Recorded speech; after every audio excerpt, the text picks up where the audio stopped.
breaking right now. The charity boss who has accused Prince Harry of racism, of discrimination, and of being part of a massive cover-up. Hey there, Royal Watchers. Hold on to your crowns because today I've got some juicy intel on the Archewell Foundation and the unexpected exit of Dr. Sophie Chandauka. Has now been forced off social media, bullied off social media because of the biggest gang of trolls in the history of the internet, the Sussex Squad, who on the behalf of Meghan Markle are now quite ironically using racist terms to denounce Dr. Chandauka. Now, she's been branded a fraud, jumping on a bandwagon of hate. There are dig after dig after dig being thrown at her, and a Centre Bali spokesperson has said Dr. Chandauka deleted her Twitter account due to the proliferation of online bullying. Meanwhile, I think it's Prince Harry who should be worried because the abusive email that he sent to Dr. Chandauka when she wouldn't put up with Meghan Markle's bullying looks like it's about to be released. Now, this is all deeply, deeply uncomfortable, but in some ways I'm glad it has happened because I have been subjected to the type of destruction that the Sussex Squad, through a whole medium and network of paid bots, of coordinated campaigns to shut down enemies. I have been subjected to that. I know what it's like. So has Victoria Arbiter, the daughter of the famous Royal Press Secretary Dickie Arbiter, who posted on X, if Harry and Meghan's cyberbullying initiatives are ever to carry any weight, they'll have to denounce all the accounts posting hate in their name. Granted, in a world of free speech, they can't control what people write, but they've publicly thanked their fans on numerous occasions, which is tantamount to permission to post on. And I'm sorry, I have given Prince Harry and Meghan Markle well over a year to disassociate with the Sussex Squad, and they refuse. Meanwhile, more footage has emerged of Meghan acting like a bully on stage with Dr. Sophie Chandauka. Watch. You can see there, Meghan wants absolutely nothing to do with this woman. Mean girl behavior, just like we saw yesterday. Now, Dr. Sophie Chandauka is no ordinary board member. She's a global executive, a diversity leader, and someone known for her integrity and impact. When she joined Archewell, it brought serious credibility to Harry and Meghan's ambitious charity. Let me bring in my superstar panel, Bernie Spoffforth and Charlie Downs, on this now. Look, in some ways, there's quite an irony about the fact, Bernie, that it is a powerful black woman, a very accomplished individual, one who I don't agree with a lot on politically, but actually I am so proud of for finally standing up publicly against the Sussex Squad when so many people have just allowed themselves to be destroyed. And how on earth can anyone take Prince Harry and Meghan Markle seriously when they talk about the scourge of trolls, when they talk about the need to regulate the internet, when actually they have a professionalized gang of internet trolls trying to bring down anyone who decides to take them on for appalling behavior, for bullying behavior, for racist behavior? I know I shouldn't find this funny, but I actually do.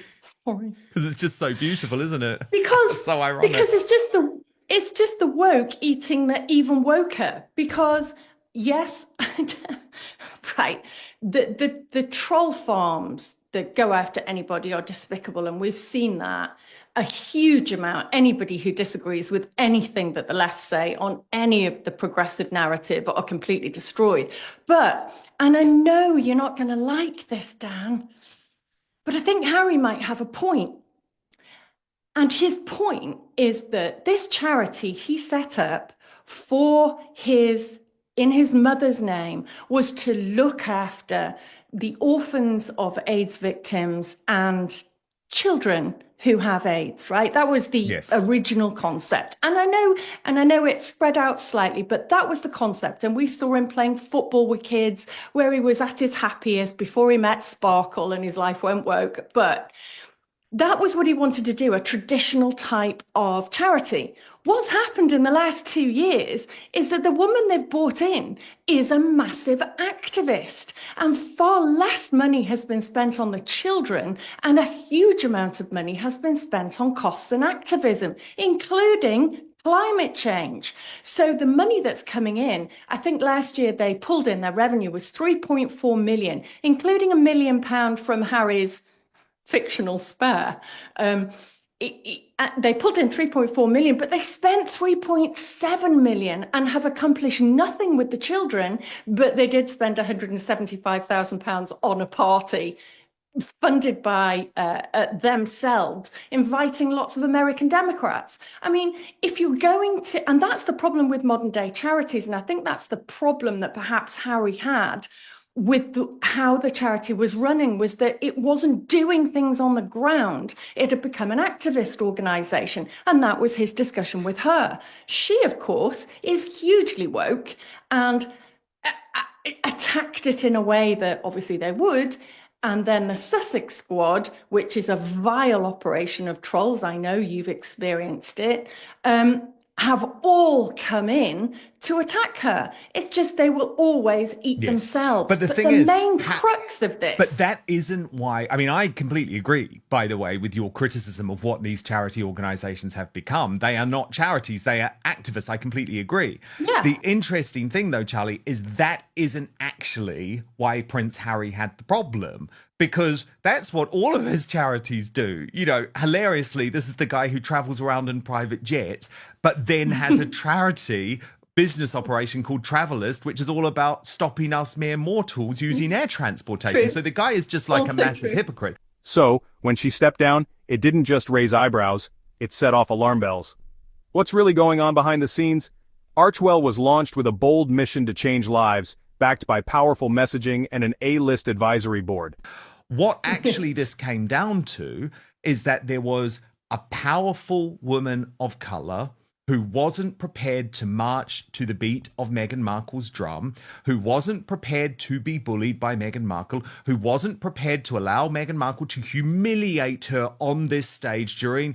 It was mortifying. You know, the Centre Bali charity, look, she just refuses to allow Dr. Sophie to stand next to Harry. Harry's friends are now trying to say, oh, Dr. Sophie must be jealous of Meghan. No. It's the other way around. Because remember, Dr. Sophie Chandauka has never wanted to be a public figure. She chose not to publicly defend Meghan Markle. So I totally agree with the points that Bernie is making about the charity, Charlie, but actually that's not why this fallout has happened. I find it just mind-blowing that the Sussexes, specifically Meghan Markle, has anything approaching a fan base. I just don't understand how people it's very small, become Charlie. so invested in these very people. Small these days.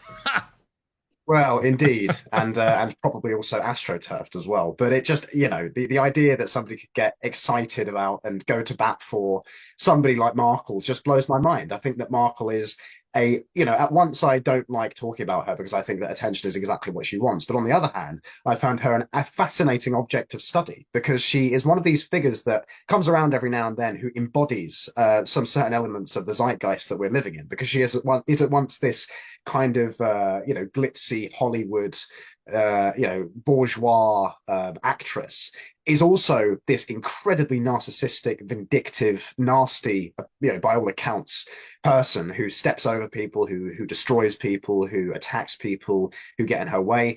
And she is also, alongside those two things, this kind of, moralizing, progressive, woke, politically minded person. And it's this clash of three things that makes Markle such a fascinating figure to me. But this bust up that's happened here, it seems like these things are just accidents waiting to happen if you go into business with the Sussexes, and so maybe it's not surprising. And it will be interesting to see whether this leaked email sheds any more light on, what's actually happened here. But on the broader point of the, what I would call the charity industrial complex, yes, I think this is another area of economics and politics that nobody's talking about. Nobody is owning this issue. And I think part of that is because something the left do so well is they capture language and ideas that sound really nice, that sound really cuddly, whether that's, Black Lives Matter or anti-fascism or, whatever else, pride, for example.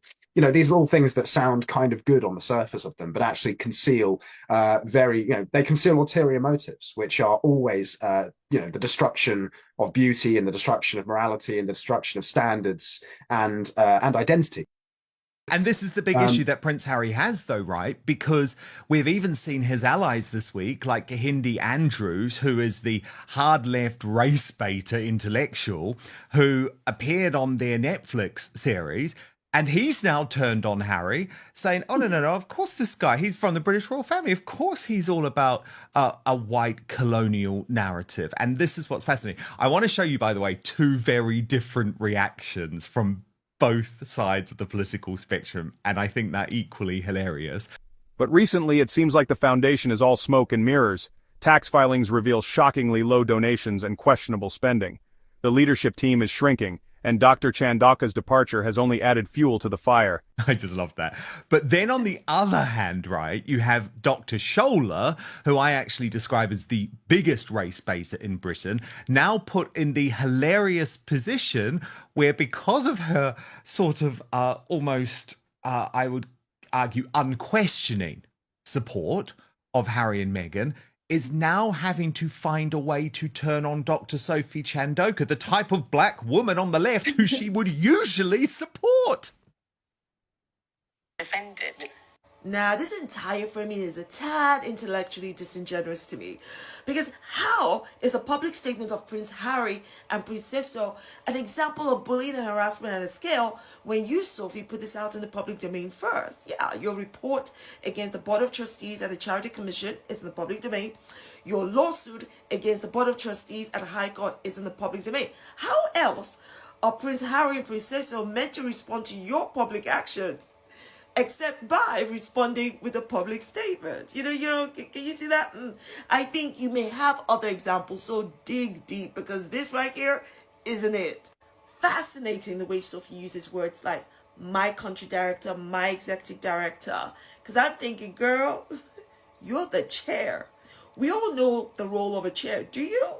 Because you're not the CEO who runs the daily operations of the charity. The CEO would have country directors, executive directors, yada yada. But so why are you talking like you're the CEO? And why are you talking like you own the place? The language smacks of a hostile takeover, in my humble opinion.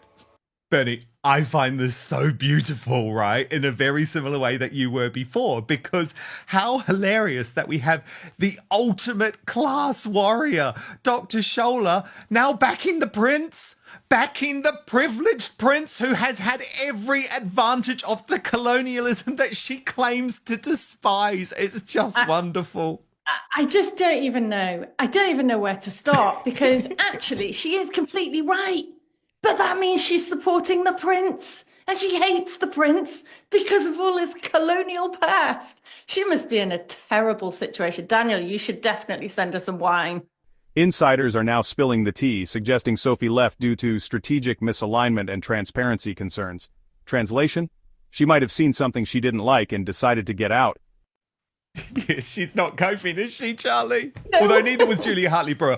But I totally agree with what Julia says. I mean, this is just an argument that most people look at. No one cares. And think, what the hell? Well, they just think, what the hell? And they also think, I think, Charlie, that this just represents why Prince Harry has allowed a woman to ruin his entire legacy.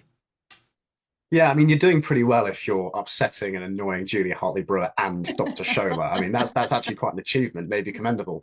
But I'm just waiting for the Prince Harry redemption arc. I'm waiting for the inevitable separation, the inevitable divorce, and then the inevitable round of, media and maybe books from Harry where he said, I was in this horrible relationship, here's the tell-all story and all the rest of it. And hey, maybe he comes out of it looking quite good. I don't know. I mean, maybe I find that hard to believe because he's made a bit of a tit of himself over the last, 5 to 10 years. But either way, it's all good fun, isn't it? This stuff it takes our minds off the more the more more awful things that are happening in this country and elsewhere. But I do think, just to tie the previous story and this one together, just as a political point, you listening to Dr. Shola and looking at Meghan Markle and those sorts of figures who really do represent, they're like the embodiment of woke politics, right? Browbeating, bitchy, unpleasant, rude, and vindictive, completely without a kind of desire to make the world a better place. I would say you compare that to somebody like Gary Stevenson, and again, I find Gary Stevenson to be a far more compelling sell, and that's why I think he's popular. Yeah. But either way, I'm glad to see the back of woke. I think anyone is more appealing, if I'm honest, than the toxic combination of Dr. Shola and Meghan Markle. But yes, they can just keep eating themselves. I'm going to enjoy it, but I will just say once more, because I want to give them a chance, Prince Harry and Meghan Markle, if you do not believe in internet trolling, surely this is the moment to release a statement distancing yourself and disassociating yourself from the Sussex Squad, who are now not only trolling in your name, but spreading racist abuse in your name. I thought that would be everything that you're against. The truth about Archewell's inner workings is starting to leak. Dr. Chandauka's exit could be just the tip of a much bigger issue. Is the Archewell Foundation in serious trouble? I want to hear from you. What do you think really happened behind closed doors? Drop your thoughts in the comments below. And hey, don't forget to hit like, subscribe, and turn on notifications. You won't want to miss our next deep dive into the royal family's unraveling charity empire. Thanks for watching, and stay tuned.